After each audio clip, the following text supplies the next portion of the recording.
स्वास्थ्य से आप क्या समझते हैं, इसकी अवधारणा पर प्रकाश डालें। सेमेस्टर 1 स्वच्छ भारत का ये बहुत ही ज़्यादा इंपॉर्टेंट सवाल है, जिसे मैं आपको एक आसान नोट्स के साथ समझाऊंगा। अगर मेरा ये नोट्स आप अपने एग्जाम में हूबहू लिख लेते हैं तो आपको फुल में फुल मार्क्स जरूर मिलेगा। दोस्तों, मेरा ये वीडियो अगर आपके लिए हेल्पफुल होता है तो आप मेरे चैनल को सब्सक्राइब करें, वीडियो को अधिक से अधिक लाइक एंड शेयर करें। चलिए दोस्तों, आंसर को डिस्कस करते हैं। एक ऐसा शरीर जो हर प्रकार की बीमारियों से दूर है अथवा बिल्कुल ही निरोग है, स्वास्थ्य कहते हैं। मतलब बड़ा आसान सा है दोस्तों। स्वास्थ्य का मतलब है हर प्रकार के बीमारियों से मुक्त रहना, आजाद रहना, बिना किसी बीमारी के ही पूरी जीवन गुजारना। दूसरे शब्दों में ऐसा भी कहा जाता है कि शारीरिक रूप से हष्ट पुष्ट व्यक्ति को स्वस्थ व्यक्ति कहा जाता है। मतलब वे सारे व्यक्ति जो शारीरिक रूप से काफी मजबूत हैं और निरोगी हैं, वैसे व्यक्ति को भी स्वास्थ्य या स्वस्थ व्यक्ति कहते हैं। स्वास्थ्य के बारे में अनेकों प्रकार की विचारधाराएं हैं। मतलब स्वास्थ्य क्या है, इस बात को लेकर अनेकों प्रकार का विचार है। जैसे स्वास्थ्य का संबंध निरोग तथा खुश रहने से है, ये एक विचारधारा हो गई, क्योंकि एक स्वस्थ व्यक्ति ही खुश और निरोगी हो सकता है। यह बात बिल्कुल सच है दोस्तों कि जब हम लोग स्वस्थ रहते हैं तो हमारा मन काफ़ी खुश रहता है, और जब हम लोग बीमार होते हैं तो हम लोग सैड यानी उदास रहते हैं। अंग्रेजी के शब्द हेल्थ से ही स्वास्थ्य शब्द की उत्पत्ति हुई है। मतलब स्वास्थ्य शब्द जो बना है वो अंग्रेजी के शब्द हेल्थ से बना है। आई होप दोस्तों आपको पहला पैराग्राफ अच्छे से समझ में आ गया होगा। चलिए हम लोग नेक्स्ट पैराग्राफ को डिस्कस करते हैं। स्वास्थ्य शब्द की अवधारणा अनेकों प्रकार की है, जो अपने अपने समय के अनुसार सही भी है। मतलब दोस्तों, स्वास्थ्य को लेकर बहुत सारे लोगों ने अनेक प्रकार की विचारधाराएं दी है, जो समय के अनुसार सही भी था। प्राचीन अवधारणा के अनुसार, मतलब सबसे पुराने जो विचार है स्वास्थ्य को लेकर, उसके अनुसार स्वामी विवेकानंद के शब्दों में, मतलब स्वामी विवेकानंद ने स्वास्थ्य को लेकर अपनी विचारधाराएं दी है। और वो क्या है दोस्तों, चलिए इसको डिस्कस करते हैं। अस्वस्थ व्यक्ति को आत्मा के दर्शन भी नहीं हो पाते हैं। मतलब स्वामी विवेकानंद का मानना था कि जो व्यक्ति अस्वस्थ है, रोगी है, उसे तो आत्मा का भी दर्शन नहीं हो पाता है, क्योंकि उसका मन कभी खुश नहीं रहता है, वो किसी भी काम को सही से नहीं कर पाता है, तो उसे किसी भी चीज़ का दर्शन नहीं हो पाता है। एक कमजोर व्यक्ति आत्मा के दर्शन नहीं कर सकता है, चाहे वह शारीरिक रूप से कमजोर हो या मानसिक रूप से।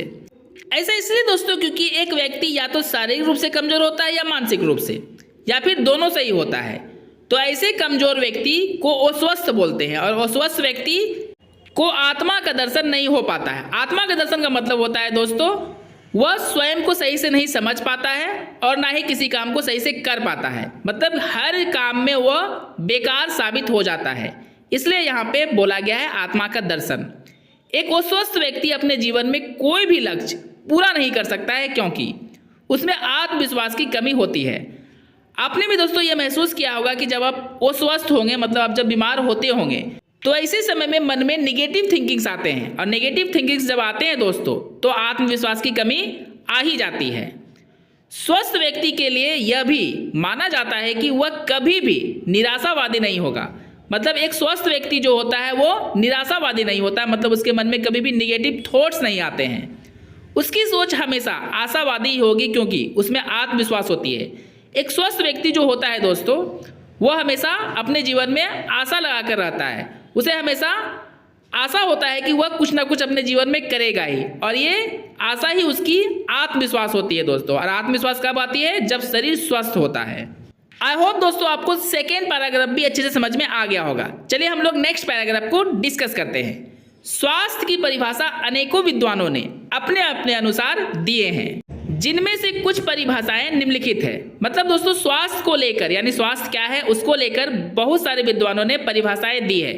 चलिए उन परिभाषाओं को देखते हैं और उसको समझने की कोशिश करते हैं। J.F. विलियम्स के अनुसार स्वास्थ्य जीवन का वह गुण है जो व्यक्ति विशेष को लंबे समय तक जीवित रहने तथा उत्तम सेवाएं प्रदान करने योग्य बनाता है।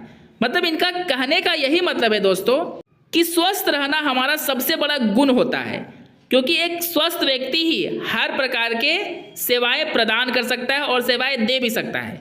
कहने का सीधा सा मतलब है दोस्तों कि एक स्वस्थ व्यक्ति ही अपना काम कर सकता है तथा दूसरे के काम भी कर सकता है, क्योंकि एक स्वस्थ व्यक्ति ही हर प्रकार से योग्य होता है। स्वास्थ्य का मतलब केवल शरीर का स्वस्थ होना ही नहीं है, बल्कि दिमाग, मन और सोच भी स्वस्थ होना चाहिए। मतलब दोस्तों, स्वास्थ्य का मतलब ये नहीं कि हम शारीरिक रूप से स्वस्थ हैं, हमारी सोच, हमारा दिमाग और हमारा मन भी स्वस्थ होना ही चाहिए, तब हम पूरी तरह से स्वस्थ कहलाएंगे।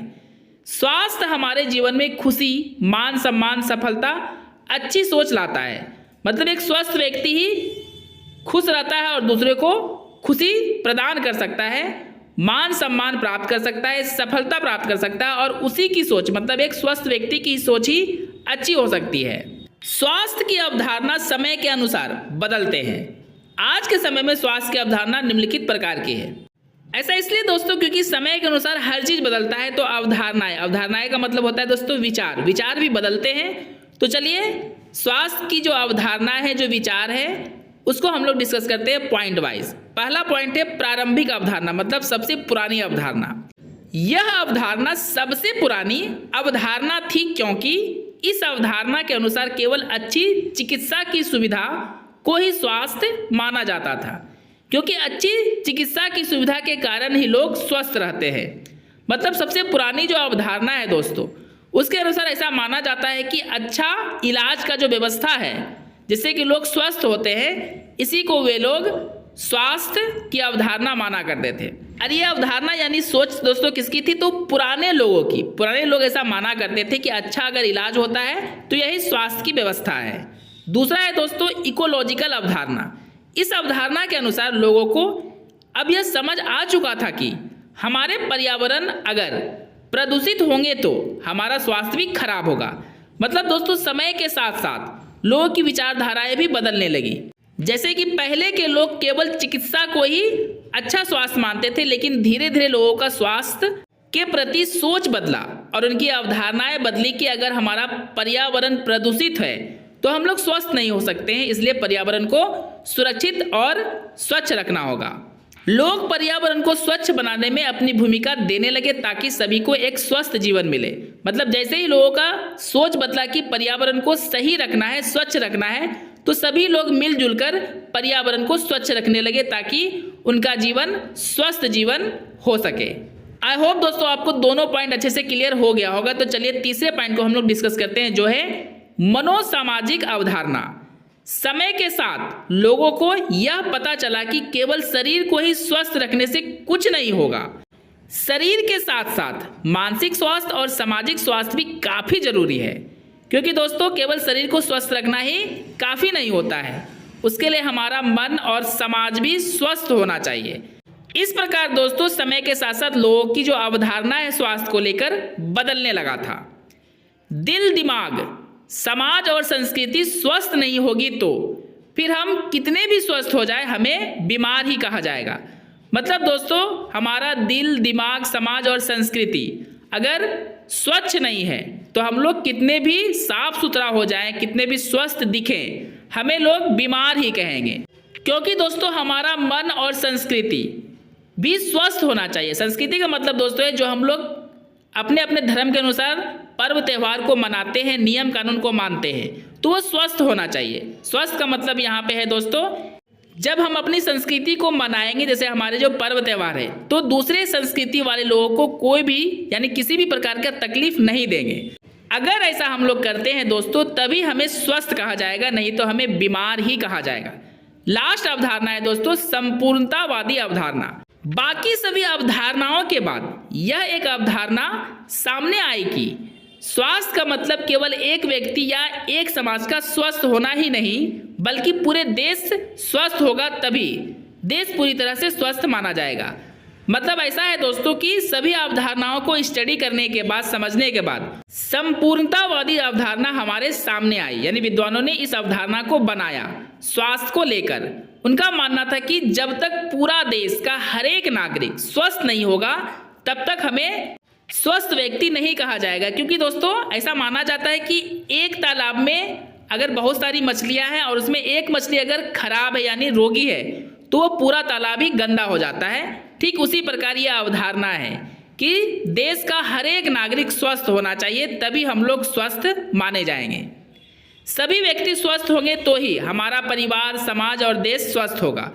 क्योंकि दोस्तों परिवार का एक सदस्य भी अगर अस्वस्थ होता है, रोगी होता है, तो हमें अच्छा नहीं लगता है, घर अस्त व्यस्त हो जाता है। इसलिए सबका स्वस्थ होना बिल्कुल जरूरी है तथा सभी एक अच्छा जीवन जी पाएंगे। क्योंकि दोस्तों स्वस्थ व्यक्ति ही एक अच्छा जीवन जी पाता है और स्वस्थ व्यक्ति बिल्कुल भी अच्छा जीवन नहीं जी पाता है। दोस्तों मेरा ये नोट्स कैसा लगा कमेंट करके जरूर बताएं। और आपको इसी तरह का सिंपल नोट्स चाहिए अपने कोर्स का पूरा, तो सब्सक्राइब करके जुड़ जाए मेरे चैनल के साथ। वीडियो को अधिक से अधिक लाइक करें और शेयर करके अपने दोस्तों की भी हेल्प जरूर करें।